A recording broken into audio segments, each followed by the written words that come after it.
જણાવવાનું કે આજે મોડલ શું નાયકણ જીને અમારા ઘરે આવ્યા હતા મુના માતાજીના મંદિરે એટલે જ્યાં ત્યારે આવ્યા ત્યારે એમને આપણે યમન ગતિ કરવા બેહાડ્યા ખુરશી આડી અને એમને મને બે ત્રણ સવાલ પૂછ્યા કે ભાઈ આ રીતની વાત આ બધું હોય એવી અમારી બે વચ્ચે ચર્ચા ચાલુ હતી બરોબર અને એન્ડમાં વાત થઈ કે ભાઈ તમે આયા છો તમે પૂછ્યું છે બરોબર એટલે શેના માટે પૂછો છો એટલે એમને કીધું કે અમે તમારું આ બધું ચેક કરવા માટે આવ્યા છીએ બરોબર એટલે એમાંથી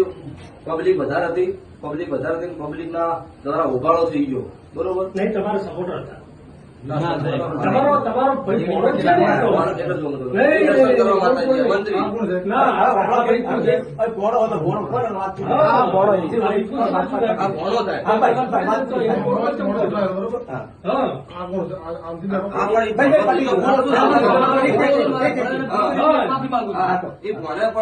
જે કોઈ કર્યું એને કાયદેસર માફી મંગાવું છું ભાઈ બરોબર એમાં કોઈ બીજી વાત નહીં કે ખોટું કર્યું છે ઈ તો એના ઘેર જતો રહે ભોગવવા અમાર થાય એવો ધંધો કરવો નહીં ભલે મારા ઘેર નહીં આવી ચાલશે પ્રશ્ન બીજો કે જે કોઈ અત્યારે ઉબાળો થયો હો એ બધી દિલથી હૃદયના ભાવથી 100% માફી માંગુ છું કે આ વાત કોઈને મગજમાં લેવી નહીં અત્યારે અમારા દ્વારા મંત્રી દ્વારા બધી વાત થઈ હોય બરોબર એ બધી 100% માફી માંગુ છું કેમ કે મારા ઘરે બબાલ થઈ ગયો કરવા વાળાની વાત તો થાય પણ નોમ બદલમ અમારું થાય અમને ખોટું લાગે પરિવાર જેવું આડું પાડું કામ છે એટલે દરેકને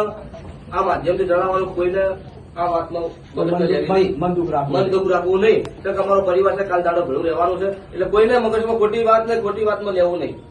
જય માતાજી